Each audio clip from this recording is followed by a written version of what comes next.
Movie শুরুতে আমরা অবন্তিকা নামের একটা মেয়েকে দেখতে পাই। অবন্তিকা একটা মেডিকেল কলেজের স্টুডেন্ট। আমরা দেখি অবন্তিকা কলেজের ছাদের উপর উঠে একদম রেলিংয়ের উপর দাঁড়িয়ে আছে। ঠিক তখনই এখানে অবন্তিকার কানে কিছু বাঁদরের শব্দ আসতে শুরু করে। এই বাঁদরের শব্দগুলো অবন্তিকা সহ্য করতে না পেরে উপর থেকে লাফ দিয়ে নিজেকে শেষ করে দেয়। সাথে সাথেই সিন কাট হতে এইখানে আমরা অবাক করা একটা কাণ্ড দেখতে পাই। দেখা যায় অবন্তিকা তো মরেনি, এটা অবন্তিকার একটা দুঃস্বপ্ন ছিল। কিন্তু এটাকে স্বপ্ন বললে ভুল হবে, কারণ সেমভাবে অবন্তিকার জায়গায় অন্য আরেকটা মেয়ে মরে পড়েছিল। যে মেয়েটার সাথে ঘটনাটা ঘটেছে তার নাম হচ্ছে শ্বেতা। এই দৃশ্য দেখে অবন্তিকা তো একদমই শকড। মানে ঘটনাটা ঘটেছে ঠিকই, কিন্তু সেটা অবন্তিকার সাথে না, সেটা শ্বেতার সাথে। অবন্তিকার দুঃস্বপ্নের মাধ্যমে ঘটনাটা আগে ভাগে দেখে নিয়েছিল। পরবর্তী দিন কলেজের ডিন কলেজের সকল স্টাফদের ডেকে তাদের সাথে একটা মিটিং করছে। বলছে এ পর্যন্ত আমাদের এখানে দুজনের মৃত্যু হয়ে গেছে, সবাই সুযোগ পেয়ে গেছে আমাদের প্রতিষ্ঠান নিয়ে বদনাম করার জন্য। কেউ কেউ তো বলছে আমাদের প্রতিষ্ঠানে ভূত প্রেত ঢুকে পড়েছে, এইসবের পিছনে ভূত প্রেতেরই হাত। এদের মধ্যে একজন বলে, স্যার আমার মনে হয় আমরা কলেজ থেকে যাদের এক্সপেল করে দিয়েছি তারা এসব বদনামগুলো ছড়াচ্ছে। আবার আরেকজন বলে, স্যার যেরকমই হোক আমাদের আর কোনো রিস্ক নেওয়া ঠিক হবে না, ভালো থেকে কোনো তান্ত্রিক বা ফাদারকে এনে পুজো করলে আমার মনে হয় ভালো হবে। এটা শুনে ডিন বলে, যদি এরকমটা করতে যাই তাহলে বাইরের মানুষ আরও বেশি সুযোগ পেয়ে যাবে, তারা বেশি বেশি এটা আরও ছড়িয়ে দিবে যে সত্যি আমাদের কলেজে ভূত প্রেত রয়েছে। তাছাড়া পুলিশের কাছেও যেতে পারবো না, কলেজের একটা মান সম্মানের ব্যাপার স্যাপার আছে। এদের মধ্যে আরেকজন বলে ওঠে, স্যার আমরা তাহলে এক কাজ করতে পারি, একজন প্যারানর্মাল ইনভেস্টিগেটরকে হায়ার করতে পারি, গোস্ট হান্টার। তারা এমনভাবে পুরো সমস্যার সমাধান করে দিয়ে চলে যাবে কেউ ঠেরই পাবে না। ভূত প্রেত আত্মা যেটাই হোক না কেন সবগুলোকে তারা কন্ট্রোলে নিয়ে আসতে পারে। মুম্বাই আমার পরিচিত এরকম একজন প্যারানর্মাল ইনভেস্টিগেটর আছে, যদি আপনি বলেন তাহলে আমি তার সাথে একবার কথা বলে দেখতে পারি। ডিন বলে, ঠিক আছে তাইলে তার সাথে কথা বলে তাকে ফাটাফাট এখানে আসতে বলো। বলতে সিন চলে যায় সোজা মুম্বাই আমাদের হিরো রুবেনের উপর। এই রুবেনই মূলত সে প্যারানর্মাল ইনভেস্টিগেটর যার কথা একটু আগে কলেজের শিক্ষকটা বলছিল। তো রুবেনকে দেখা যায় একটা বাসায় গিয়ে ছোট্ট একটা মেয়ের কেস নিয়ে এরকম প্যারানর্মাল ইনভেস্টিগেশন করছে। মূলত কিছুদিন আগে ছোট মেয়েটা মারা গিয়েছিল, আর এর মৃত্যুর পর বাসার মধ্যে কিছু ভৌতিক ঘটনা ঘটছে, তাই মেয়েটার মা বাবা রুবেনকে হায়ার করেছে বিষয়টা তদন্ত করতে। রুবেনও পুরো বাসায় তার মতো করে সেট আপ করে বাচ্চাটার আত্মার সাথে কথা বলে তার প্যারেন্টসদের জানায় বাসায় আপনাদের সন্তানের পছন্দের একটা ডল ছিল, যের আগে সে সব সময় তার কাছে রাখত। তার মৃত্যুর পর আপনারা সেটা বাইরে ফেলে দিয়েছেন, আর এটার মাধ্যমে তার আত্মাটার মনে হয় যেন আপনারা তাকে ধীরে ধীরে ভুলতে শুরু করেছেন। এটাতে তার আত্মাটার অনেক খারাপ লাগে। যেমনটা জীবিত থাকা অবস্থায় মানুষের ফিলিংস রয়েছে, মৃত্যুর পর আত্মাদেরও একটা ফিলিংস রয়েছে। তারা চাই সবসময় যেন তাকে স্মরণ করা হয়। মূলত এজন্যই এতদিন এসব ঘটনা ঘটছিল। আপনারা তার পুতুলটা নিয়ে এসে আবারও সেটাকে তার জায়গায় রাখুন, দেখবেন ধীরে ধীরে সব ঠিক হয়ে যাবে। এইভাবে রুবিন খুবই চালাকির সাথে এই কেসটা সলভ করে পরবর্তী সিনে রওনা হয় মুন্নারের উদ্দেশ্যে, কারণ মেডিকেল কলেজটা মুন্নারে ছিল। রুবিন এখানে সে কলেজের ডিনের সাথে দেখা করে তাই কিছু প্রশ্ন করতে শুরু করে যে, স্যার বলুন তো নর্মালি একজন স্টুডেন্টের আত্মহত্যার পিছনে কারণটা কি হতে পারে? ডিন বলে, এটা তো অনেকগুলো কারণ হতে পারে, যেমন পড়ালেখার প্রেশার, বাসার প্রেশার, লাভ ফেলিওর, আরও কত কি। আমাদের এখানের স্টুডেন্টদের সাথে এরকম তো কিছু হয়নি, তাহলে তারা নিজে নিজে এরকমটা কেন করছে? এ পর্যন্ত সেমভাবে দুজন। বাইরে আমাদের কলেজ নিয়ে বাজে বাজে গুজব ছড়িয়ে পড়ছে, সবাই বলে বেড়াচ্ছে এখানে ভূত প্রেতের নজর পড়েছে। সাহায্যের জন্য আমরা পুলিশের কাছেও যেতে পারছি না, এতে করে বিষয়টা আরও বেশি ছড়িয়ে যাবে। এই জন্য আপনাকে ডাকা, আপনি বিষয়টার ভালো করে একটু তদন্ত করে দেখুন এসব কেন হচ্ছে। রুবিনও বলে, আমাকে কয়েকদিন এখানে থেকেই বিষয়টা দেখতে হবে।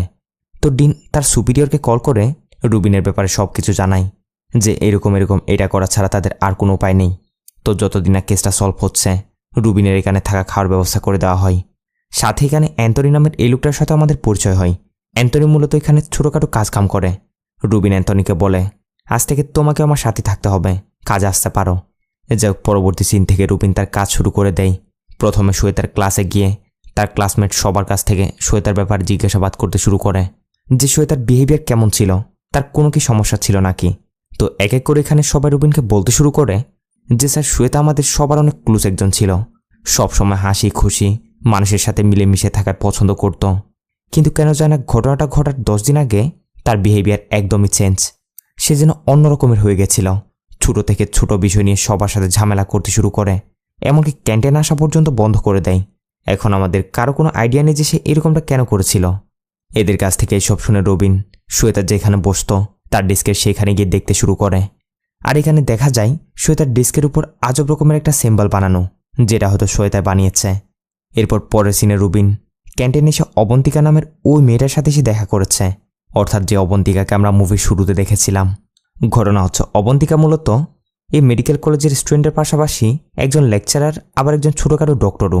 তো রুবিন তদন্ত করার সময় স্টুডেন্টদের কাছ থেকে জানতে পেরেছে যে 3 দিন ধরে অবন্তিকা কোনো ক্লাস নেয়নি, ক্লাসে আসেনি। অবশ্য অবন্তিকা বলে সে তার থিসিসের জন্য প্রিপারেশন নিচ্ছিল, যার জন্য ক্লাসে যেতে পারেনি। এসব নিয়ে কথাবার্তা বলার সময় রুবিনকে দেখে মনে হয় যেন অবন্তিকাকে যেন তার ভালো লেগে গেছে, কিন্তু অবন্তিকা রুবিনকে পাত্তাই দেয় না। উঠু বলতে শুরু করে, এসব ভূত প্রেত এসবের উপর আমার কোনো বিশ্বাস নেই। তোমরা যে ভূত প্রেত তাড়ানোর কাজগুলো করো সেগুলো শুধু শুধু মানুষের সাথে ধোঁকাবাজি করো। ভূত প্রেত এসব আত্মা বলতে কিছু হয় না, সব কিছু ধোঁকাবাজি। এইসব বলে টোল অবন্তিকা সেখান থেকে উঠে সোজা চলে যায়। রুবিনকেও দেখা যায় তার এক বন্ধুকে কল করে তার কিছু ডেটা দিয়ে বলছিল সেগুলো ডিকোড করতে। আসলে রুবিনের টিমে তার এক বন্ধুরা তার সাথে কাজ করে, কিন্তু এর পায়ে একটু ব্যথা লেগেছে বিদায় সে রুবিনের সাথে আসতে পারেনি। তাই যে কাজটার প্রয়োজন হচ্ছিল রুবিন তাকে কল করে সেটা করিয়ে নিচ্ছে। পরবর্তী সিনে আমরা দেখি রুবিন যায় হচ্ছে পুলিশ স্টেশন। যে দুজন মারা গেছে না, তাদের পোস্টমর্টম রিপোর্ট এবং কিছু ডিটেলস পুলিশের কাছে ছিল। রুবিন সেইগুলোর জন্য পুলিশ স্টেশনে এসেছে। রুবিন যখন এখানের ইন্সপেক্টরের সাথে দেখা করে তার পরিচয় দেয়, তখন এরা তো রুবিনকে নিয়ে হাসাহাসি করতে শুরু করে, বলতে শুরু করে আগের জবানের ঢঙ্গি বাবারা মানুষদের ভূত প্রেতের ভয় দেখিয়ে তাদের কাছ থেকে টাকা মারত, আর এখন সেই সেম কাজটাই তোমরা মডার্নভাবে করছো, শুধু নামটাই চেঞ্জ হয়ে গেছে। আগে নাম ছিল ঢঙ্গিতান্ত্রিক, এখন হয়েছে কি জানি প্যারানর্মাল ইনভেস্টিগেটর। এসব শুনে রবিনও বলে যে কেসটা আপনারা সলভ করতে হিমশিম খান সেই কেসটা আমরা সলভ করে থাকি। পুলিশটা বলে, ও আচ্ছা, তার মানে তুমি আত্মাদের সাথে কথা বলে যে কোনো কিছু করতে পারো, তাই তো? কিছুদিন আগে একটা মেয়েকে ধর্ষণ করে মেরে ফেলা হয়েছে, তাহলে তুমি মেয়েটার আত্মার সাথে কথা বলে তার খুনিকে খুঁজে বের করে দাও দেখি, কেমন গোস্ট হান্টার হয়েছ। রুবিন বলে, স্যার আসল ভূত তো সে লোকটাই, যে লোকটা মেয়েটার সাথে এরকমটা করেছে। আমরা তো মানুষ হয়ে আত্মাকে খুঁজে বের করার কাজ করি, আর আপনি তো মানুষ হয়ে মানুষকে খুঁজে বের করতে পারছেন না। তাহলে দেখুন কার কাজের মূল্য কতটুকু। আপাতত আমি এইসব পেঁচার পাড়ার জন্য এখানে আসিনি। ওই যে মেডিকেল কলেজে যে দুজনের মৃত্যু হয়েছে, মুকেশ এবং শ্বেতা, তাদের পোস্টমর্টম রিপোর্টগুলো আমি দেখতে চাই। এভাবে এসব বলে রুবিন পোস্টমর্টম রিপোর্টগুলো নিয়ে চেক করতে শুরু করে। এখান থেকে রুবিন জানতে পারে ওই দুজনের লাশ এখনও তাদের পরিবারকে পাঠানো হয়নি, তাদের লাশগুলো মর্চরিতে রয়েছে। এরা জানতে পেরে রুবিন সাথে সাথে মর্চরিতে গিয়ে তাদের লাশগুলো দেখতে শুরু করে। রুবিন সাথে করে অ্যান্টনিকেও নিয়ে এসেছে। জিজ্ঞাসা করে এখনও এদের লাশগুলো তাদের পরিবারের কাছে কেন পাঠানো হয়নি। অ্যান্টনি বলে তাদের পরিবারকে জানালেই তো তারা নিয়ে যাবে, তাই না? তাদের মৃত্যুর কোনো কারণই জানা যায়নি। এমন অবস্থায় তাদের পরিবার এসে যদি আমাদের জিজ্ঞাসা করে তাহলে কলেজ কর্তৃপক্ষ কী জবাব দিবে? এজন্য এখনও তাদের জানানো হয়নি। রুবিন নোটিস করে এদের মৃত্যু হয়েছে এখনও তেমন বেশি সময়ও হচ্ছে না, তারপর লাশগুলোর অবস্থা দেখে মনে হচ্ছে যেন এগুলো অনেক বছর পুরনো। এখানে একজন ডক্টর রুবিনকে জানায় এই লাশগুলোর সাথে কি আশ্চর্য একটা কাণ্ড ঘটছে। এদের মৃত্যু হয়ে গেছে, কিন্তু এদের হাড়গুলো কেন যায় না এখনও জীবিত। একের পর এক হাড়গুলো প্যারালাইজড অবস্থায় চলে যাচ্ছে, ওইরকম একটা কাণ্ড। সাথে এত পরিমাণের ফ্রিজিং টেম্পারেচারের মধ্যে লাশগুলো রাখার পরও কেন যায় না লাশগুলো নষ্ট হয়ে যাচ্ছে। এই ব্যাপারে আমাদের সিনিয়র ডক্টরও কিছু বলতে পারছে না। রুবিন এখানে মুকেশের যে লাশটা ছিল তার হাতে নোটিস করে ঠিক ওই রকমের একটা সিম্বল বানানো, যে রকমের সিম্বলটা সে শ্বেতার টেবিলে দেখেছিল। এসব কিছু দেখে রুবিন এখন তো এতটুকু ক্লিয়ার হয়ে যায় যে এদের মৃত্যু কোনো ন্যাচারাল মৃত্যু নয়। সিনেগান থেকে অবন্তিকার উপর চলে আসে। অবন্তিকা যখন তার ওয়াশরুমে গোসল করছিল তখন তার মনে হয় যেন তার সেখানে অন্য কেউ রয়েছে, অর্থাৎ তার কানে কারো শব্দ আসছে, কিন্তু এদিক সেদিক তাকিয়ে দেখলে সেখানে কেউই নেই। ওইদিকে রুবিন এই কলেজের প্রত্যেকটা রুমের একটা লিস্ট বানায় যাতে প্রত্যেকটা রুমে গিয়ে গিয়ে তল্লাশি নিতে পারে। এরই সাথে অবন্তিকার সাথে দেখা হলে রুবিন তাকে কিছু প্রশ্ন জিজ্ঞাসা করে যে উপর থেকে পড়া ছাড়া কান দিয়ে কি অন্য কোনো কারণে ব্লাড আসতে পারে। অর্থাৎ রুবিন পোস্টমর্টম রিপোর্টে এটা দেখেছিল যে শ্বেতাদের মৃত্যুর সময় তাদের কান দিয়ে রক্ত এসেছে। অবন্তিকা রুবিনকে সোজাসুজি কিছু বলেই না, বলে তোমার প্রয়োজন হলে তুমি বড় কোনো ডক্টরের কাছ থেকে জিজ্ঞাসা করে নাও, আমাকে কেন জিজ্ঞাসা করছো। অর্থাৎ অবন্তিকা মনে করছে রুবিন তার সাথে লাইন মারার চেষ্টা করছে, এর জন্য সে তাকে পাত্তাই দিচ্ছে না। এরপর থেকে রুবিন লিস্ট মোতাবেক এক এক করে সবগুলো রুমে গিয়ে তার মতো করে ইনভেস্টিগেশন করছে, কিন্তু কোথাও রুবিন এমন কিছু খুঁজে পাচ্ছে না। এভাবে তল্লাশি নিতে নিতে রুবিন লেডিস হোস্টেলের সেকশনটাতেও যায়। অ্যান্টনিকে মনিটরের সামনে বসিয়ে বলে দেয় যদি মনিটরে কোনো রকমের কোনো গড়বড় দেখো তাহলে সাথে সাথে আমাকে এই ওয়াকিটকির মাধ্যমে ইনফর্ম করবে। বলে রুবিন তল্লাশি নিতে শ্বেতার রুমটাতে যায়। আর এখানে সে এদিক সেদিক খোঁজাখুঁজি করে এইখানে সে কানের একটা ইয়ারড্রপ খুঁজে পায়। এসব কিছু দেখার সময় রুবিন এখানে নোটিস করে করিডোর থেকে আজব রকমের এক ধরনের আওয়াজ আসছে। রুবিন এই আওয়াজগুলোকে ফলো করতে করতে বাইরে আসে। বাইরে তো কেউই ছিল না, কিন্তু এখানে অনেক আজব রকমের ঘটনা ঘটছে। যেমন পানির গ্লাস নিচে পড়ার শব্দ, দরজাগুলো নিজে নিজে খোলা বাঁধা করার শব্দ, এরকমই আজব আজব কাণ্ড ঘটছে। অন্যদিকে অ্যান্টনি মনিটরের স্ক্রিনে দেখে বিভৎস এক আত্মায় দিক সেদিক ঘোরাঘুরি করছে। এখানে সব জায়গায় রুবিন এরকমের ক্যামেরা লাগিয়ে রেখেছিল আর কি, যেখানে এই দৃশ্যটা ধরা পড়ে। এখন এই দৃশ্য দেখে অ্যান্টনির তো অবস্থা খারাপ, বেচারা অনেক পরিমাণে ভয় পেয়ে যায়। এদিকে সে আত্মাটা দেখা যায় একদম রুবিনের সামনে এসে হাজির, কিন্তু রুবিন কোনো রকমের ভয় পাচ্ছে না, উল্টো আত্মাটাকে খোঁসে একটা লাগিয়ে দেয়। আর এখানে আমরা জানতে পারি এগুলো কলেজের কিছু মেয়েরা মিলে রুবিনের সাথে প্র্যাঙ্ক করছে। অর্থাৎ তারা যখন থেকে জানতে পেরেছে রুবিন ভূতের তালাশ করার জন্য এখানে এসেছে, এই জন্য তারা তার সাথে মজা নিচ্ছে। আর এই প্ল্যানটা ছিল অবন্তিকারই। অবন্তিকা এটা দেখার জন্য এরকমটা করেছে যে রুবিন আসলে কি কোনো গোস্ট হান্টার নাকি সবগুলো ধোঁকাবাজি। যদি কোনো ঢঙ্গি হয় তাহলে এটা দেখে সে পালিয়ে যাবে, কিন্তু অবন্তিকারা রুবিনের হাতে ধরা পড়ে গেছে। তাই রুবিন অবন্তিকাকে বলতে শুরু করে, আপনাদের আমার কাজে বিশ্বাস না থাকতে পারে, এটা স্বাভাবিক, কিন্তু দয়া করে এসব করে আমার কাজে কোনো বাধা সৃষ্টি করবেন না। তো রুবিন তো তাকে এসব বলে সেখান থেকে চলে আসছিল, তখনই তার হাতে থাকা একটা ডিভাইস ব্লিঙ্ক করতে শুরু করে। এটা দেখে রুবিন অবন্তিকাকে আবারও ডেকে বলে, যতক্ষণ আমার এখানে কাজ চলছে দয়া করে তোমাদের মোবাইলগুলো একটু সুইচ অফ করে রাখো। অবন্তিকা বলে, কেন করবো এরকমটা, আমার মোবাইলে কাজ আছে বলে সে তার মতো করে চলে যায়। পরবর্তী সিন আমরা দেখি অবন্তিকা এমনিতে বসে বসে তার একটু করে চোখ লেগে এসেছিল, আর এখানে দেখা যায় তার হাতের একটা আঙুল নিজে নিজে উপরে উঠছে। আর যখনই অবন্তিকার ঘুম ভেঙে যায় তখনই আঙুলটা আবারও আগের মতো হয়ে যায়। সিন শিফট পরবর্তী দিন রুবিনের উপর। রুবিন শুয়ে তার মোবাইলটা কালেক্ট করে তার ভিতরের ডেটাগুলো চেক করছে। মোবাইলের সব কিছু চেক করার সময় রুবিন এখানে একটা ফটো দেখতে পায়, যে ফটোর মধ্যে শুয়ে তারা তিনজন ছিল। এক হচ্ছে যে মুকেশ মারা গেছে সে, আরেকটা হচ্ছে শ্বেতা, আর 3 নাম্বার হচ্ছে দীপিকা নামের কোনো একটা মেয়ে। এরা তিনজন কোথাও ঘুরতে গিয়ে এই সেলফিটা নিয়েছিল। সেলফিতে তারা একটা ফিল্টার ইউজ করেছে, যেখানে একটা আশ্চর্য ঘটনা দেখা যাচ্ছে। সেলফির ফিল্টারটা তাদের তিনজনের উপর ইউজ হওয়া ছাড়াও একটা অদৃশ্য অবয়বের উপর ইউজ হয়েছে, অর্থাৎ তাদের তিনজন ছাড়া সেখানে অন্য কেউ ছিল। সাথে রুবিন এখানে আরও একটা বিষয় নোটিস করে, এই সেলফিতে তারা ঠিক যে রকমের পোজ দিয়েছে, মৃত্যুর পর তাদের চেহারাও ঠিক এই রকমেরই হয়ে গেছে। পরের সিনে রুবিন অবন্তিকার সাথে গিয়ে দেখা করে। রুবিন অবন্তিকাকে শুয়ে তাদের ফটোটা দেখিয়ে অবন্তিকাদের সাথে যে আরেকটা মেয়ে ছিল অর্থাৎ দীপিকা, তার ব্যাপারে জিজ্ঞাসা করে। সাথে তারা যেখানে ফটোটা তুলেছিল ও জায়গাটা চেনে নাকি সেটাও। অবন্তিকার জায়গাটা তো চিনতে পারে না, কিন্তু এবার সে রুবিনকে তার কাছে সাহায্য করতে চায়, যার জন্য সে তার কলেজের কিছু বান্ধবীদের কল দিয়ে দীপিকার ব্যাপারে খোঁজ নিতে শুরু করে। এখানে অবন্তিকা জানতে পারে দীপিকা নাকি আজ 2 দিন ধরে কলেজ আসছে না। প্রায় সবাই বলছে সে নিশ্চয় তার বয়ফ্রেন্ডের সাথে কোথাও ঘুরতে গেছে। রুবিন দীপিকার সে বয়ফ্রেন্ডের ডিটেলস কালেক্ট করে সে যেখানে থাকতো সেখানে যায়। সেখানে অবশ্য দীপিকার বয়ফ্রেন্ড তো ছিল না, বাট তার বন্ধুরা ছিল, যারা রুবিনকে জানায় দুজন নাকি আজ কয়েকদিন ধরে কোথাও গেছে, তাদের খোঁজ পাওয়া যাচ্ছে না। রুবিন দীপিকার বয়ফ্রেন্ডের রুমটাতে ঢুকে সেটা চেক করলে এখানে ঠিক ওই রকমের একটা ইয়ারড্রপ খুঁজে পায়, যে রকমের ইয়ারড্রপ সে শুয়ে তার রুম থেকে পেয়েছিল। ইয়ারড্রপটার সাথে একটা ডক্টরের স্লিপও ছিল, যেখান থেকে রুবিন এ ডক্টরের ঠিকানা মতো গিয়ে উপস্থিত। এসে ডক্টরটাকে এর ব্যাপারে জিজ্ঞাসা করলে ডক্টরটা রুবিনকে কিছু ঘটনা বলতে শুরু করে। বলে, দীপিকা নামের এই মেয়েটা আজ থেকে 10 দিন আগে হবে আমার কাছে অদ্ভুত এক সমস্যা নিয়ে এসেছিল। বেশ কয়েকদিন ধরে সে তার কানে নাকি আজব রকমের কিছু শব্দ শুনতে পাচ্ছে। অবস্থা বেগাতিক দেখে আমি তার ট্রিটমেন্ট করার চেষ্টা করলে কিছুতে সে তার জন্য রাজি হয় না। সে আজব রকমের বিহেভ করতে শুরু করে আর জোরে জোরে বলতে থাকে সে আর সহ্য করতে পারছে না, সে নাকি মরতে চায়।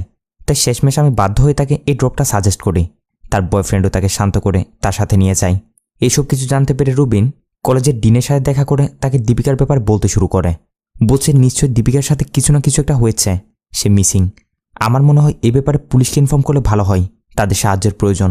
কিন্তু ডিনের জন্য সাফ না করে দেয় যে এমনিতে মিডিয়া এবং সবাই উৎপেতে রয়েছে যে আর কোনো খবর বের হচ্ছে কিনা। এর উপর আবার আরেকটা মেয়ের এসব বাইরে আসলে আমাদের কলেজের সব কিছু তো একেবারে শেষ। তো রুবিন এদিক থেকে তো কোনো সাহায্য পায় না, তাই সে তার মতো করে চালিয়ে যাচ্ছে। এরই মাঝে অবন্তিকা তাকে কল করে দীপিকার ব্যাপারে খোঁজ নিচ্ছে যে কিছু জানতে পারলো নাকি। রুবিন বলে, এখনও তো না, কেউ দীপিকার এই বিষয়টা সিরিয়াসলি নিচ্ছে না। অবন্তিকা বলে, ডিনি যেহেতু মানা করে দিয়েছে তাহলে আমারও আর কি আর করার, আমি যতটুকু পারছি তোমার সাহায্য সহযোগিতা করছি। রুবিন বলে, কই তুমি আমার সাহায্য করছো? সাহায্য করলে ওই দিন আমার বলার পরও মোবাইল কেন অন রেখেছিলে?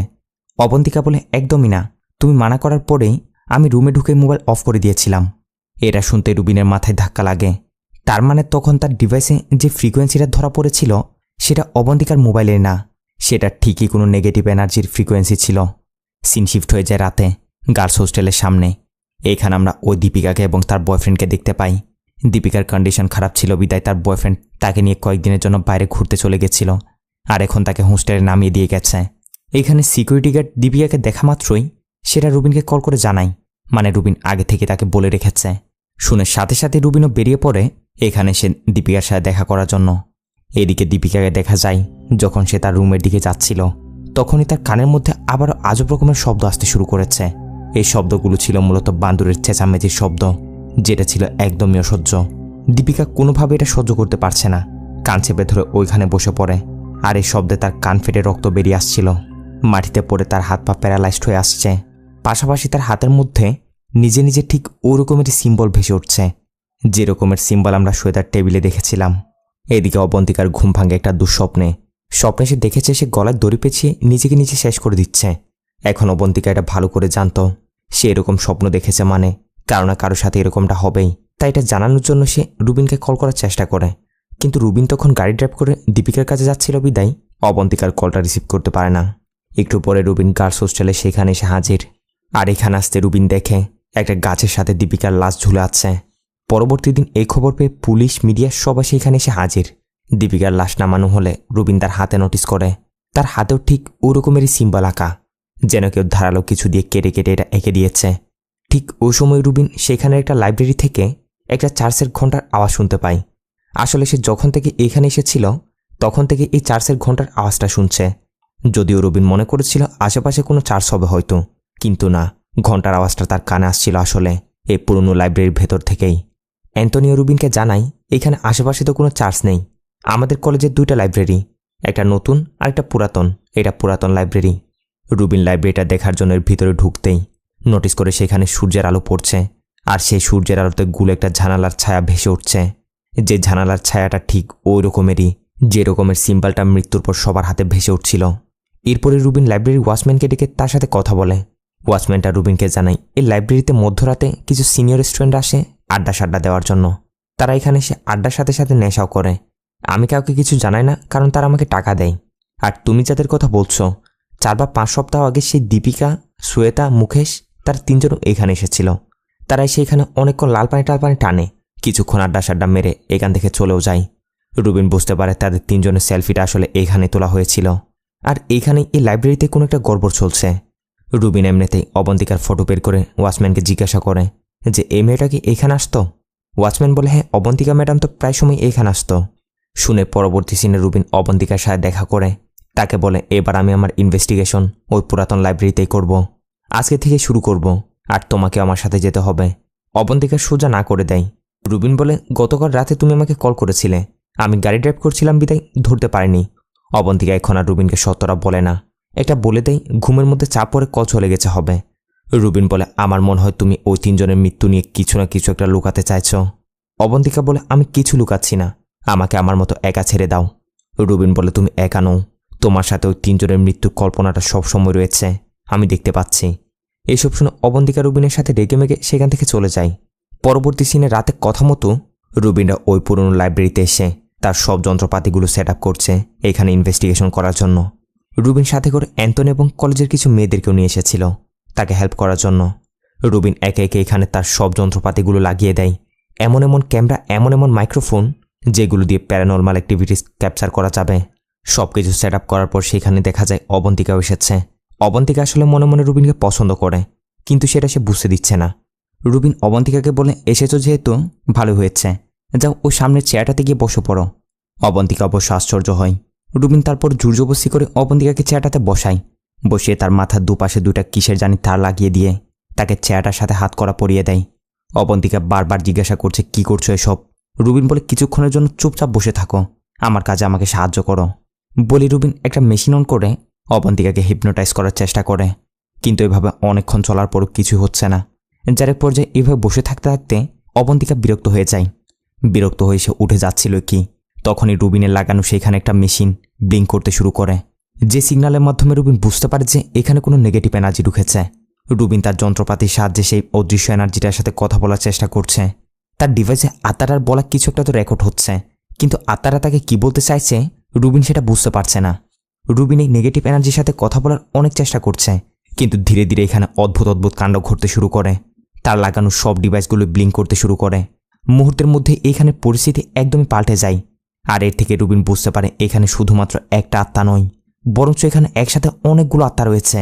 রুবিন তার লাগানো স্পেশাল ক্যামেরার মাধ্যমে বুঝতে পারে এদের মধ্যে কিছু আত্মা হচ্ছে ছোট বাচ্চাদের, আবার কিছু আত্মা বড়, যে সবগুলো একসাথে এখন অবন্তিকার দিকে তেড়ে যাচ্ছে। অবন্তিকাকে এগুলো প্রসেস করার চেষ্টা করছে, যার কারণে অবন্তিকা আজব রকমের বিহেভ করতে শুরু করে দেয়। কিছুক্ষণ অবন্তিকাকে হাওয়ায় ভাসাচ্ছে, তো কিছুক্ষণ নিচে গড়াগড়ি করছে। রুবিন তো কোনোরকম নিজেকে এবং অবন্তিকাকে সেখান থেকে বাঁচিয়ে সোজা হসপিটালের দিকে নিয়ে যায়, কিন্তু অবন্তিকা এখনও তার হুঁশে নেই। এখনও সে আজব রকমের বিহেভ করছে। এই ঘটনা জানতে পেরে কলেজের ডিন রুবিনকে ডেকে বলতে শুরু করে এসব যা কিছু হচ্ছে সেগুলো অবন্তিকার জন্য হচ্ছে। আমার মনে হয় তার উপর কিছু একটা ভর করেছে, কোনো ভূতটুত তার মাধ্যমে এখানে ঢুকে এসব করছে। আমরা তার প্যারেন্টসকে খবর দিচ্ছি, তারা এসে তাকে নিয়ে যাবে, আর সে চলে গেলে সব কিছু ঠিক হয়ে যাবে। আপনি এখন আসতে পারেন। রুবিন ডিনকে বোঝানোর অনেক চেষ্টা করছে, স্যার যা কিছু হচ্ছে সেগুলো অবন্তিকার জন্য হচ্ছে না, তার পিছনে অন্য কোনো কারণ রয়েছে, আমাকে আর কিছুদিন সময় দিন। কিন্তু ডিন রুবিনের কোনো কথা শুনছে না। আর এখানে রুবিন আবার ওই লাইব্রেরির ভেতর থেকে চার্চের ঘণ্টার আওয়াজ শুনতে পায়। আশেপাশে তো কোনো চার্চ নেই, অ্যান্থনি এবং রুবিনকে সবাই সেটাই বলেছে, কিন্তু চার্চের ঘণ্টার আওয়াজটা কোত্থেকে আসছে ওইটা দেখার জন্য রুবিন আবারও সে পুরাতন লাইব্রেরিটার দিকে যাচ্ছে। ঠিক ওই সময় তার টিমের তার বন্ধুরা কল করে তাকে জানায়, তুমি যে লাইব্রেরির ব্যাপারে আমাকে খোঁজ নিতে বলেছিলে, আমি তার ব্যাপারে খোঁজ নিয়েছি। আসলে এই লাইব্রেরিটা আজ থেকে অনেক বছর আগে সেটা একটা খ্রিস্টানদের চার্চ ছিল। এরপরে যখন রুবিন এই লাইব্রেরির ভিতরে ঢুকে সেখানে জিনিসপত্রের উপর হাত রাখছিল, তখনই তার কানের মধ্যে এক ধরনের একটা মিউজিক আসতে শুরু করে। এই মিউজিকের ফলে সেখানে জিনিসপত্রগুলো স্লোলি এক জায়গা থেকে অন্য জায়গায় মুভ করছিল, সাথে নিচে ফ্লোরে পড়ে থাকা সব ধুলোবালিগুলো। এই ধুলোবালিগুলো নড়াচড়া করতে করতে এক ধরনের একটা শেপ নেয়। রুবিন এগুলোর সাহায্যে তার কানে যে মিউজিকটা আসছে সেটা কিসের মিউজিক হতে পারে ওটা বের করার জন্য সে আগে এর ফ্রিকোয়েন্সিটা বের করে। দেখা যায় এই মিউজিকের ফ্রিকোয়েন্সি ছিল 444। রুবিন এই ফ্রিকোয়েন্সির ব্যাপারে নেটে সার্চ করে দেখতে পায় এই 444 ফ্রিকোয়েন্সির মিউজিককে অ্যাঞ্জেল মিউজিক বলা হয়ে থাকে। রুবিন সাথে সাথে তার বন্ধুকে কল করে জিজ্ঞাসা করে যে মিউজিকে কি বলা হচ্ছে ওটা বের করার কি কোনো উপায় আছে। তার বন্ধুটা বলে হ্যাঁ করা যায়, তবে এর জন্য তোমাকে আগে ওই মিউজিকের প্রত্যেকটা নোট বের করতে হবে। এরপর সেই নোটগুলোকে ডিকোড করে আমরা চাইলে এর ভিতরে কি বলা হচ্ছে সেটা বের করতে পারবো। রুবিন এটা করার ট্রাই করছে। আর এইখানে আমরা রুবিনের ব্যাপারে একটা ঘটনা জানতে পারি, সে আসলে ছোটবেলা থেকে মিউজিক অনেক ঘৃণা করে, কিন্তু এর পিছনের কারণ কি সেটা আমরা পরে গিয়ে জানতে পারবো। এই যে আপাতত ঘৃণা টেনা সাইডে রেখে সে মিউজিকটার একটা নোট বের করেই নেয়। পরবর্তী সিনে সে গানের নোটটা নিয়ে একজন চার্চের ফাদারের সাথে গিয়ে দেখা করে। মিউজিকের নোটটা দেখিয়ে ফাদারকে জিজ্ঞাসা করে যে এই ধরনের নোটের মিউজিককে চার্চে বাজানো হয়। ফাদার সেটা নিয়ে ভালো করে দেখার পর বলে, কই না তো, এটা তো কোনো চার্চের মিউজিক না, এটা তুমি কোথায় পেয়েছ? যখনই রুবিনের মুখ থেকে ফাদার ওই কলেজের ব্যাপারে শোনে, এর সাথে সাথে ফাদার রেগে যায়, বলে কলেজটা তো ওই দিনে অভিশপ্ত হয়ে গেছিল যেদিন আস্ত একটা চার্চ ভেঙে তারা সেখানে কলেজ এবং লাইব্রেরি বানিয়েছে। আমি এই বিষয়ে তোমাকে কোনো সাহায্য করতে পারবো না। রুবিনও মন খারাপ করে সেখান থেকে চলে আসছে। তখনই তার গাড়ির ইন্ডিকেটরটা নিজে নিজে ব্লিঙ্ক করতে শুরু করে। এই ইন্ডিকেটর রুবিনকে একদিকে ইশারা করছে ওইদিকে যাওয়ার জন্য। রুবিনও কী করে, ইন্ডিকেটরটা তাকে যেদিক যেদিক পথ দেখাচ্ছে সে তার গাড়ি নিয়ে ওদিকে যেতে শুরু করে। এভাবে দেখতে দেখতে অদৃশ্য শক্তিটা রুবিনকে একটা জঙ্গলে নিয়ে আসে। এইখানে সে রুবিন এদিক সেদিক তল্লাশি নিতেই একটা লোককে দেখতে পায়। লোকটাই জঙ্গলে থাকে। লোকটা কিছু যায় নাকি ওটা দেখার জন্য রুবিন গানের ওই নোটটা তাকে দেয় আর জিজ্ঞাসা করে এ ব্যাপারে কিছু জানে নাকি। আশ্চর্যভাবে লোকটা বলে, হ্যাঁ আমি জানি, তুমি কেন এখানে এসেছ। এটা বলে লোকটা রুবিনকে ওই কলেজের ব্যাপারে একটা ঘটনা বলতে শুরু করে। রুবিন যে কলেজের রহস্য জানতে এসেছে সে কলেজের মালিক হচ্ছে ড্যানিয়েল, আর ড্যানিয়েলের ওয়াইফ ডায়ানা এই মেডিকেল কলেজের একজন ডক্টর হিসেবে কাজ করত। এই পুরাতন লাইব্রেরিটা যখন চার্চ ছিল তখন ডায়ানা প্রত্যেকদিন 2 বার করে চার্চে আসতো। এসে সে এখানে প্রার্থনা করত, তার মন পছন্দের মিউজিক প্লে করত। এটা ডায়ানার একটা স্পেশালিটি ছিল, সে যে কোনো পরিস্থিতির জন্য সুন্দর মিউজিকের টিউন বানাতে পারে। এভাবে একদিন ডায়ানা প্রত্যেক দিনের মতো চার্চে আসলে ওইখানে সে ছোট্ট একটা বাচ্চাকে পায়। জন্মের পর কেউ বাচ্চাটাকে এখানে ফেলে রেখে গেছে। ডায়ানা গিয়ে তাড়াতাড়ি বাচ্চাটিকে কুলে নেয়। নোটিস করে বাচ্চারা একটু হ্যান্ডিক্যাপ ছিল। বাচ্চাটিকে দেখে ডায়ানার তার উপর অনেক মায়া হয়। এক মুহূর্তের জন্য অনুভব করে এরকম বাচ্চা যারা আছে তাদের জীবন কতই না কষ্টের। ডায়ানার নিজের কোনো সন্তান ছিল না, যার জন্য সে ওই দিনই সিদ্ধান্ত নেয় সে আজ থেকে এরকম অনাথ হ্যান্ডিক্যাপ বাচ্চাগুলোর মা হবে। এই চার্চটাকে একটা অনাথ আশ্রম বানিয়ে সেইখানে তাদের নতুন একটা জীবন দিবে। কথা মতো সে সেটাই করে। এখানে একটা অনাথ আশ্রম তৈরি করে এরকমের বাচ্চাগুলোকে এখানে লালন পালন করতে শুরু করে। প্রত্যেক দিনই সেইখানে সে তাদের সাথে অনেকক্ষণ সময় পার করত। এই অনাথ হ্যান্ডিক্যাপ বাচ্চাগুলো তাদের নতুন একটা মা খুঁজে পেয়েছে। ডায়ানাও তাদের নিজের সন্তানের চেয়েও বেশি আদর যত্ন করত। এর পাশাপাশি এটা নিয়েও রিসার্চ করছে যে কিভাবে বাচ্চাগুলোকে সুস্থ করা যায়। একদিন ডায়ানা এই বাচ্চাগুলোর ট্রিটমেন্টের জন্য একটা থেরাপির ব্যাপারে জানতে পারে, যে থেরাপিটা ছিল হচ্ছে মিউজিক থেরাপি। ডায়ানার সাথে সাথে তার নিজস্ব একটা টিউন বানিয়ে বাচ্চাগুলোকে প্রত্যেক দিনই মিউজিক থেরাপি দিতে শুরু করে। সবাইকে একসাথে বসিয়ে সে তার মিউজিকটা শোনাতো। ডায়ানার বানানো এই মিউজিকের নোটটাই মূলত ছিল ওইটা রুবিন বর্তমানে যেটার খুঁজে। ডায়ানার এই মিউজিক থেরাপির ট্রিটমেন্টটা ধীরে ধীরে কাজও করতে শুরু করেছে। এই হ্যান্ডিক্যাপ বাচ্চাগুলো ধীরে ধীরে সুস্থ হয়ে উঠছিল, যেটা দেখে ডায়ানার তো খুশির কোনো ঠিকানাই নেই। কিন্তু ডায়ানার এই খুশি বেশি দিন থাকে না। হঠাৎই অনাথাশ্রমে এক এক করে সব বাচ্চাগুলোর একটা রোগ তৈরি হয়ে যায়, কলেরা টাইপের। হঠাৎই একসাথে সব বাচ্চাগুলো অসুস্থ হয়ে পড়ে। দেখতে দেখতে ডায়ানার চোখের সামনে তার বাচ্চাগুলো এক এক করে মরতে শুরু করে, যা দেখে ডায়ানা একদমই ভেঙে যায়, এতটা ডিপ্রেশনের মধ্যে চলে যায়। তারপর ডায়ানা ম্যাডামের আর কোনো খোঁজ পাওয়া যায় না। তারপর কি হয়েছিল লোকটা জানে না। রুবিন জিজ্ঞাসা করে ওই অনাথাশ্রমে কজন বাচ্চা ছিল। লোকটা বলে 42 জন। আমি নিজের হাতে তাদের সবার জন্য কফিন তৈরি করেছিলাম। তখন এই ঘটনাটা জানতে পারি। বলে লোকটা ওই জঙ্গলের ভিতর বাচ্চাগুলোকে যেখানে দাফন করা হয়েছিল রুবিনকে সেখানে নিয়ে যেতে শুরু করে। দেখতে দেখতে তারা জায়গাটিতে আসে। রুবিন এদের সমাধিগুলো দেখে লোকটাকে বলে, আমাদের এই কবরগুলো আবার খুঁড়তে হবে। এদের আত্মা আমাদের কিছু একটা বলতে চাচ্ছে, সেটা বের করতে হবে আমাদের। বলে রুবিন লোকটাকে কবরগুলো খুঁড়ে রাখতে বলে সেখান থেকে সোজা হসপিটাল অবন্তিকাকে দেখতে চলে আসে। অবন্তিকাকে তাদের মেডিকেল কলেজের হসপিটালে ভর্তি করা হয়েছে। রুবিন এসে অবন্তিকাকে এই সব কিছু জানায়। সাথে বলতে থাকে এত বছর পর এই বাচ্চাগুলোর আত্মা কেন ফিরে এসেছে, মুকেশ, শ্বেতা, দীপিকা তাদের কেন মেরেছে, তাদের কি সম্পর্ক এসবের সাথে, আমাকে সবকিছু খুঁজে বের করতেই হবে। অবন্তিকা ওখানে রুবিনকে ও সত্যিটা বলে দেয় যে ওদের মৃত্যুর আগে সে স্বপ্নে ঠিক একই রকমের দৃশ্যটা দেখতে পেয়েছিল সেটা, কিন্তু তার স্বপ্নে কেন এইসব আসত এখনও সে সেই প্রশ্নের উত্তর খুঁজে পায়নি, যার জন্য সেগুলো কুইন্সিডেন্স মনে করে কাউকে কিছু বলেনি। রুবিন অবন্তিকাকে বলে, ছোটবেলা থেকে আমি মিউজিক অনেক পছন্দ করতাম, কারণ আমার মা নিজেই আমাকে মিউজিক শেখাতো। আমার মা ছিল হার্টের রুগী, প্রায় সময় তার শ্বাসকষ্টের সমস্যা হতো। একদিন আমি কানে হেডফোন লাগিয়ে মিউজিকের প্রতি এতটাই মগ্ন হয়ে যাই, ঠিক ওই সময়টাতে আমার মায়ের শ্বাসকষ্ট শুরু হয়। মা আমাকে ছটপট করতে করতে অনেক ডাকাডাকি করে, কিন্তু এই মিউজিকের জন্য আমি কিছু শুনতে পাই না। আমার মা মারা যায়। এরপর থেকে মিউজিকের প্রতি আমার একটা ক্ষোভ। ওই দিন আমি যদি কানে হেডফোন না লাগিয়ে মিউজিক না শুনতাম তাহলে আমার মাকে হয়তো আমি বাঁচাতে পারতাম। দুজনে সব নিয়ে কথাবার্তা বলছিল। ওইদিকে আমরা জঙ্গলের ভিতর ওই লোকটাকে দেখি যে কিনা কথা মতো ওই বাচ্চাগুলোর কবরগুলো খুঁড়ছে। কিন্তু এখানে একটা কবর খোঁড়ার পরেই সে পুরোপুরি আশ্চর্য হয়ে যায়, কারণ এখানে কোনো লাশ ছিল না, বরঞ্চ লাশের জায়গায় কিসের জানি একটা বোতল রাখা ছিল, যে বোতলের ভিতরে ছিল বাঁদরের মতো কিছু একটা। সাথে সাথে তার কানে বাঁদরের শব্দ আসতে শুরু করে, আর অদৃশ্য কিছু একটা এসে লোকটার উপর হামলা করে দেয়। এদিকে হসপিটালে অবন্তিকা যখন ঘুমাচ্ছিল তখনই তার স্বপ্নে কিছু একটা এসে তার অবস্থা খারাপ হতে শুরু করে। রুবিনও সেইখানেই ছিল, আর সে অনেকক্ষণ অবন্তিকাকে ডাকাডাকি করে তাকে কোন রকমের স্বাভাবিক করে। অবন্তিকা বলে, আমি আবারও ওই রকমের একটা স্বপ্ন দেখেছি, একটা মহিলার ট্রিটমেন্ট চলছে, যে রুমটা দেখেছি ওইটাও আমার মনে আছে। বলে অবন্তিকা এবং রুবিন সাথে সাথে ওই রুমটার দিকে যেতে শুরু করে। আর এই রুমে এসে তারা দেখে এখানে একটা মহিলার ট্রিটমেন্ট চলছে। নেম প্লেটের নাম লেখা ছিল জেনিফার ফার্নান্দেস। দেখে বোঝা যাচ্ছে মহিলাটা অনেক বছর ধরে কোমায় রয়েছে। অবন্তিকা বলে, আমি স্বপ্নে দেখলাম এই মহিলাটারই ট্রিটমেন্ট করছি, আর তাছাড়াও এমনিও আমি এই মহিলাটিকে আগে থেকে চিনি, এমনকি সত্যি সত্যি কয়েক মাস আগে আমি তার দেখাশোনা করেছি। কিন্তু ওই সময় আমি নোটিস করেছিলাম সে তো কোমা থেকে একটু একটু হুঁশে ফিরছিল, যার জন্য আমি সাথে সাথে সিনিয়র ডক্টরকে ডেকে এসব জানাই। কিন্তু সিনিয়র ডক্টর আমাকে বলে আমি নাকি ভুল দেখেছি, মহিলা 5 বছর ধরে কোমায় রয়েছে। তাকে বেশি বেশি অ্যানেস্থেশিয়া দিতে বলে ডক্টর আমার উপরে রেগে যায়। এসব শুনে রুবিন বলে ওঠে, এটা জেনিফার না, এটাই সেই ডায়ানা।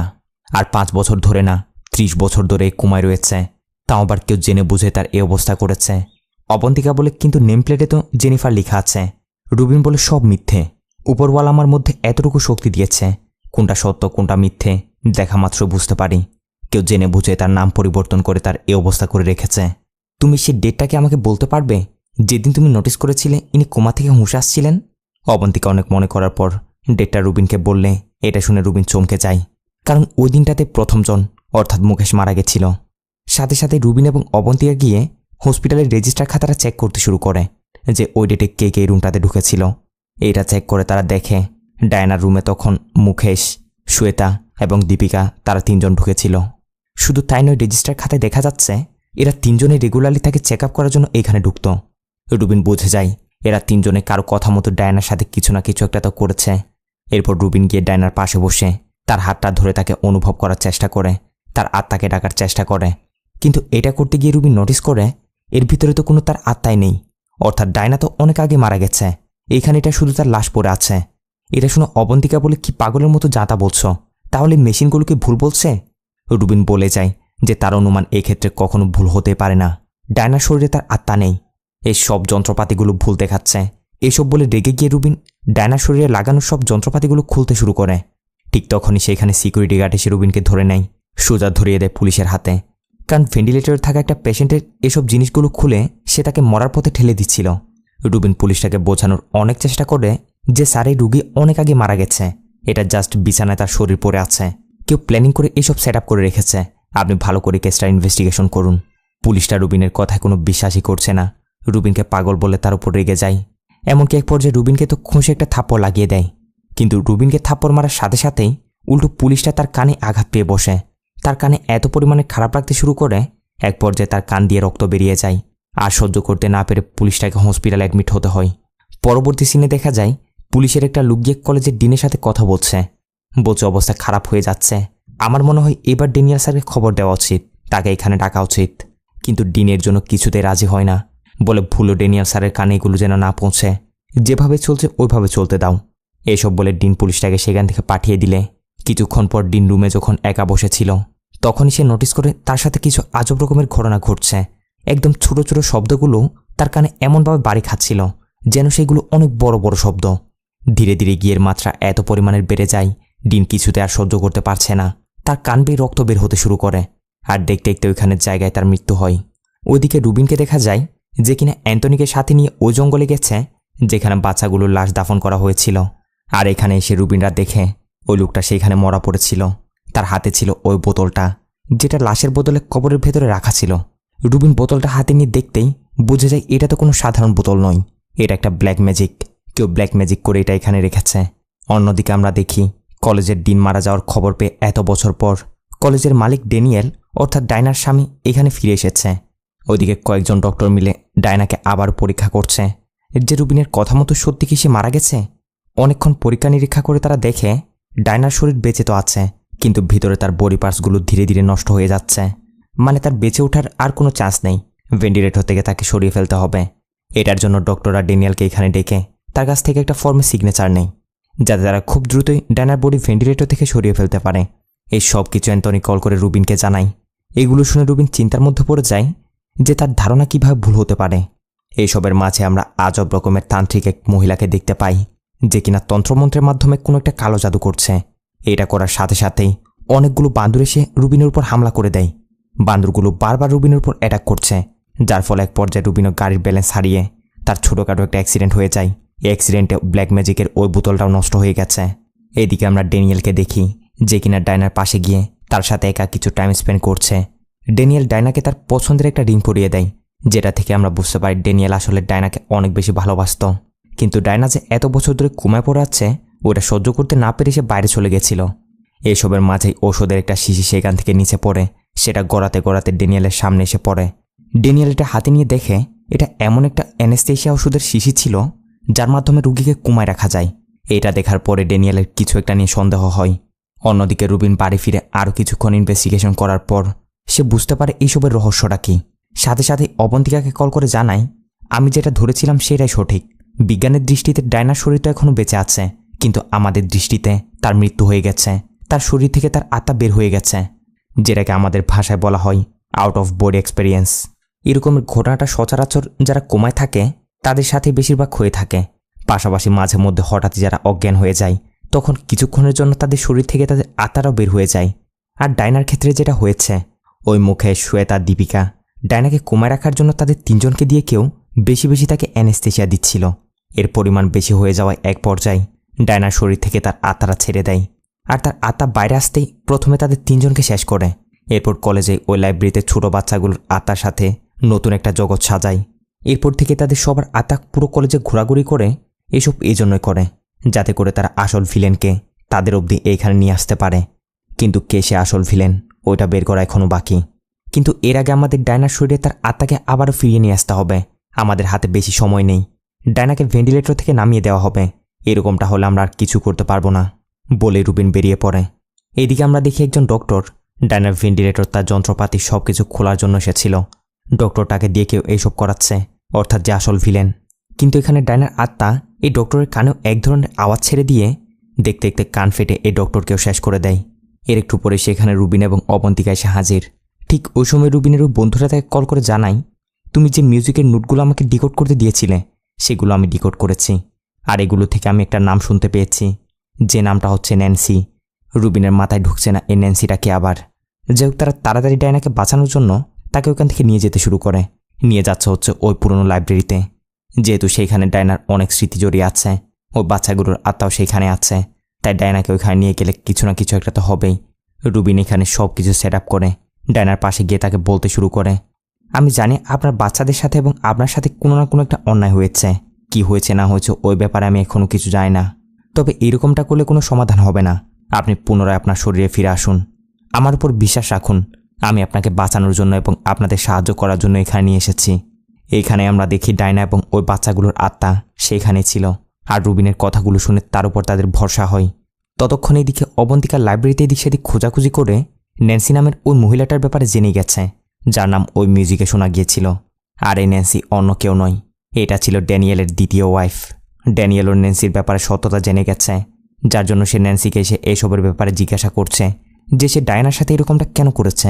আমরা জানতে পারি ন্যান্সি মূলত মেক্সিকান এক জাদুকরের সাথে হাত মিলিয়েছে। অধিকতর শক্তিশালী হওয়ার জন্য সে বাচ্চাগুলোর কবরে বাঁদরের ব্ল্যাক ম্যাজিক করেছে, তাদের লাশের বদলে সেখানে বাঁদর রেখে। শুধু তাই নয়, আজ ড্যানিয়েলের এই অবস্থার পিছনে তারই হাত। এরকমটা কেন করেছে ড্যানিয়েল ন্যান্সিকে এটা জিজ্ঞাসা করলে ন্যান্সি বলতে শুরু করে, এ ডায়না সবসময় সব দিক থেকেই আমার চেয়ে এগিয়ে যাচ্ছিল, ফেমাস হয়ে উঠছিল সেই, এমনকি মিউজিক থেরাপি দিয়ে ওই হ্যান্ডিক্যাপ বাচ্চাগুলোকে সে সুস্থ করে তুলছিল। আর তার এত সফলতা আমার কিছুতে সহ্য হচ্ছিল না। ওই সময় আমার পরিচয় হয় মেক্সিকান ওই তান্ত্রিকের সাথে, যে আমাকে শেখায় বাঁদরের মাধ্যমে ব্ল্যাক ম্যাজিক করে অনেক শক্তিশালী হওয়া যাবে, যেটা চায় সেটাই করতে পারবে। এর জন্য কিছু বাচ্চাদের উপর এক্সপেরিমেন্ট করতে হবে, আর এই এক্সপেরিমেন্টের জন্য আমি সিলেক্ট করি ডায়নার অনাথ আশ্রমের সে বাচ্চাগুলোকেই। এই ন্যান্সি এই বাচ্চাগুলোর উপর একের পর এক এক্সপেরিমেন্ট চালাই, আর তারে পাগলামির শিকার হয়ে বাচ্চাগুলো একের পর এক মরতে শুরু করে। কেউ যেন এটা বুঝতে না পারে, এই জন্য ন্যান্সি ছড়িয়ে দেয় তাদের একটা মহামারী রোগ হয়েছে। কিন্তু ডায়না যেমন তেমন করে বিষয়টা জেনে যায়, যার জন্য ন্যান্সি সিদ্ধান্ত নেয় সে ডায়নাকে শেষ করে দিবে। ন্যান্সি ডায়নার উপর এসে হামলা করে, আর এই হামলায় মাথায় আঘাত পেয়ে ডায়না বেহুশ হয়ে যায়। এই বেহুশ হওয়াতে ন্যান্সি ইচ্ছা করে ডায়নাকে একেবারে কমে পাঠিয়ে দেয় অ্যানেস্থেশিয়ার অতিরিক্ত ডোজ দিতে দিতে, সাথে সে একে একে সব প্রমাণগুলো মিটিয়ে দেয়। আর ওই দিন থেকে আজ পর্যন্ত ন্যান্সি তার লোকদের মাধ্যমে ঔষধের অতিরিক্ত ডোজ দিতে দিতে ডায়নাকে ইচ্ছে করে কমায় রেখেছে। আর এটা যখন বাড়াবাড়ি হয়ে যায়, অবশ্যই ডায়নার আত্মা তার শরীর থেকে বেরিয়ে আসে। আর বাইরে আসতে প্রথমে এক এক করে ন্যান্সির লোক, মুকেশ, শ্বেতা, ওই ডক্টর, তাদের সবাইকে শেষ করে। অপেক্ষা করছিল আসল ভিলেন ন্যান্সিকে কিভাবে এখানে নিয়ে আসা যায়। এদিকে ন্যান্সি ড্যানিয়েলকে সবকিছু বলার পর সে ড্যানিয়েলকে মেরে দেয়। তারপর ডায়নাকেও শেষ করার জন্য ওই লাইব্রেরিতে এসে উপস্থিত। ন্যান্সি রুবিনদের মেরে ধরে যাচ্ছিল ডায়নাকে শেষ করতে। বাচ্চাগুলোর আত্মা অবশ্য ন্যান্সিকে আটকানোর অনেক চেষ্টা করছে, কিন্তু ন্যান্সির কাছেও ওই বাঁদরের ব্ল্যাক ম্যাজিক ছিল, যেটা সে তাদের কবরের মাধ্যমে করেছিল। মুহূর্তের মধ্যেই অনেকগুলো বাঁদর এসে ন্যান্সির হয়ে তাদের সাথে লড়তে শুরু করে। এদিকে রুবিনও কোনো রকম করে ন্যান্সির লোকদের মেরে ধরে পিয়ানোর কাছে গিয়ে ডায়নার তৈরি করা ওই মিউজিকটা প্লে করতে শুরু করে। এখন এই মিউজিক শুনে বাচ্চাগুলোর আত্মাদের মধ্যে একটা এক্সট্রা শক্তি চলে আসে, ফলে তারা ন্যান্সির ব্ল্যাক ম্যাজিক করা ওই সব বাঁদরগুলোকে মেরে দেয়। এমনকি দেখতে দেখতে ন্যান্সির অবস্থাও খারাপ করে তাকে অনেক ভয়ানকভাবে একটা মৃত্যু দেয়, ঠিক তার পুরো শরীর হ্যান্ডিক্যাপ বানিয়ে। এসবের পর রুবিনের সাহায্যে ডায়নার আত্মাও পুনরায় তার শরীরে প্রবেশ করতে সফল হয়, ফলে ডায়না আবার কোমা থেকে বেঁচে উঠে নতুন একটা জীবন ফিরে পেয়েছে। এর কিছুদিন পর দেখা যায় ডায়না সুস্থ হয়ে ওই লাইব্রেরিটাকে আবার পুনরায় হ্যান্ডিক্যাপ বাচ্চাদের জন্য অনাথ আশ্রম বানিয়েছে। নিজের সন্তানের মতো সে আবারও বাচ্চাগুলোকে লালন পালন করতে শুরু করে। আর তার এই কাজটাতে এখন রুবিন এবং অবন্তিকাও তাকে সাহায্য করছে। রুবিন এবং অবন্তিকার মধ্যে অনেক ভালো একটা সম্পর্ক হয়ে গেছে। দুজনের কথায় কথায় এখানে আমরা ওই বিষয়টা জানতে পারি, যে ঘটনাটা ঘটছিল সেটা অবন্তিকার স্বপ্নে কেন আসছিল। আসলে অবন্তিকা যে ভালো একটা মেয়ে, সে মন থেকে চেয়েছিল ডায়নাকে সুস্থ করার। ওইটা ডায়নার আত্মা বুঝতে পেরে তার সাহায্যের জন্য তার স্বপ্নের মধ্যে ওই ঘটনাগুলো দেখাতো, যাতে করে অবন্তিকা বিষয়গুলো নিয়ে তদন্ত করে সত্যিটা বের করে সবার সামনে নিয়ে আসতে পারে। এভাবে দেখতে দেখতে মুভিটাও এখানে শেষ হয়। যাক, ভিডিওর এতটুকু অবধি যেহেতু এসে গেছেন, তাহলে ভিডিওতে একটা লাইক করে দিন, সাথে কমেন্ট করে জানিয়ে দিন ভিডিওটা কেমন লেগেছে। আর যেতে যেতে চ্যানেল সাবস্ক্রাইব তো হয়ে যাওয়া চাই।